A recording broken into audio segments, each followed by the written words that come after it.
Hello बच्चों, let's see this question. The question says, why was there never an end to ईश्वरी's tales?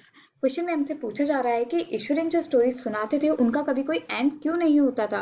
Here the key concept says ईश्वरीन्स love for story telling, मतलब ईश्वरीन को stories बताना बहुत अच्छा लगता था. ईश्वरीन्स tales never ended because he drew his stories from Tamil thrillers that he read every day after lunch.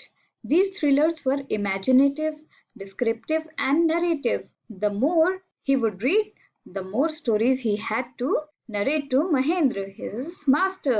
तो ईश्वरीन की stories का कभी एंड इसलिए नहीं होता था क्योंकि वो अपनी स्टोरीज तमिल थ्रिलर्स से जोड़कर बताता था और वो तमिल थ्रिलर हमेशा पढ़ता था अपने लंच के बाद. और जो थ्रिलर्स होती थी वो बहुत ज्यादा इमेजिनेटिव होती थी, डिस्क्रिप्टिव होती थी, मतलब बहुत ज्यादा डिटेल्स होती थी उनमें, और वो बहुत नरेटिव होती. तो जितना ईश्वरीन पढ़ेंगे उतना ईश्वरीन स्टोरीज महेंद्र को नरेट कर पाएंगे अपने मास्टर को.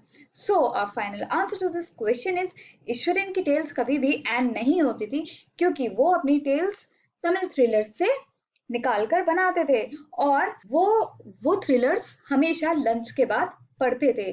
और उन थ्रिलर्स में बहुत ज्यादा इमेजिनेशन होता था, डिस्क्रिप्शन होता था और नरेशन होता था. तो जितना ईश्वरीन वो पढ़ेंगे उतना ही वो अपने मास्टर महेंद्र को नरेट कर पाएंगे. I hope you understood it well. Best of luck. Thank you.